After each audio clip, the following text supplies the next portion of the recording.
Good morning, everybody. I hope you're doing well. Yesterday, we did our first online Bible study on Zoom, and I thought it went really well, and I look forward to doing it again next week.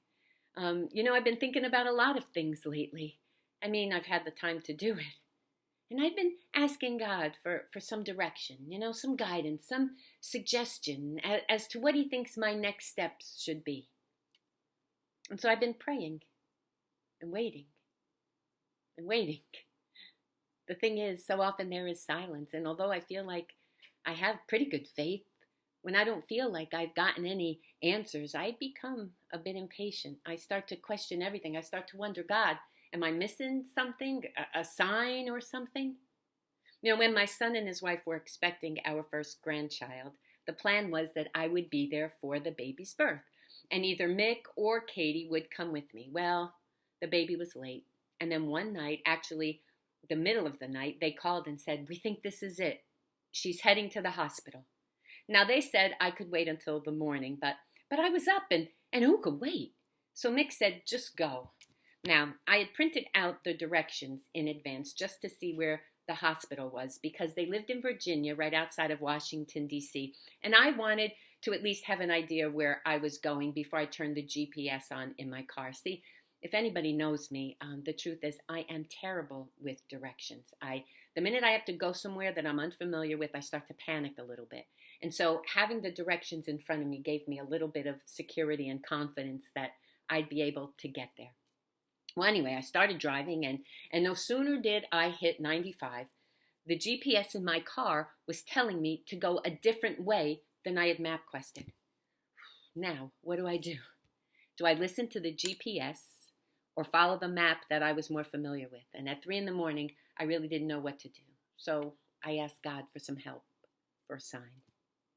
The thing is, that's often how life is. We make plans, we arrange our lives, think we have everything figured out and under control, and just when we settle in, everything changes.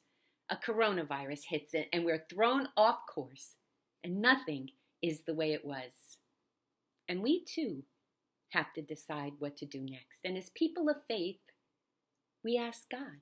We go to God and we wait. We wait for a sign, an answer.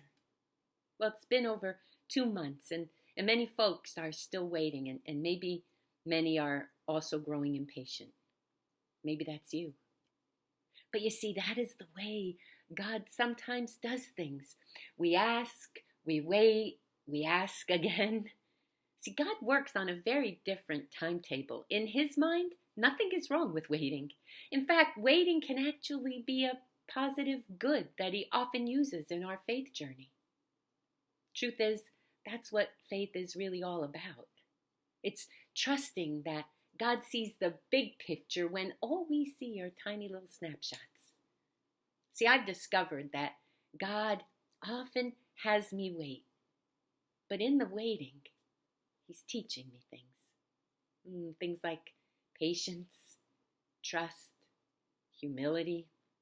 He's teaching me the need to rely on Him to keep on going and to not lose hope.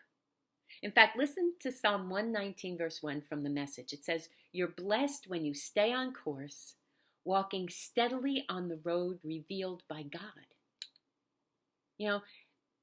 Don't think for 1 minute that God isn't aware of everything that's happening right now. Oh, He is.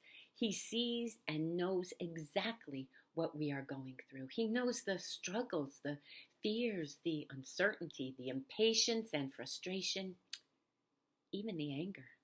He knows all the heartache this virus has caused. Oh yeah, He sees and knows it all. And what does He do? He tells us, stay the course. Keep going. Keep walking that road ahead of you, fixed on me, and listen for my directions. See, when we want to give up, we're encouraged to hang on a little longer and wait. And we're reminded to not grow impatient, but to trust that God's with us even when it doesn't seem that way.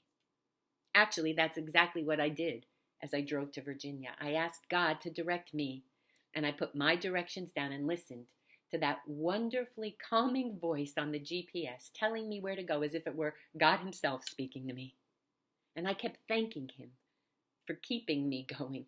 I must have looked like a crazy person talking to myself in the car, but at 3 in the morning, who cares? Well, I made it to the hospital literally 5 minutes before Pierce was born. In fact, I got to see him first. My friends, we are absolutely going through a tough time right now. And for some, it was tough before this pandemic. So the question is, can we be patient? Can we continue to pray for God's direction? Can we wait? See, it may take a while. We may have to stay put a little longer.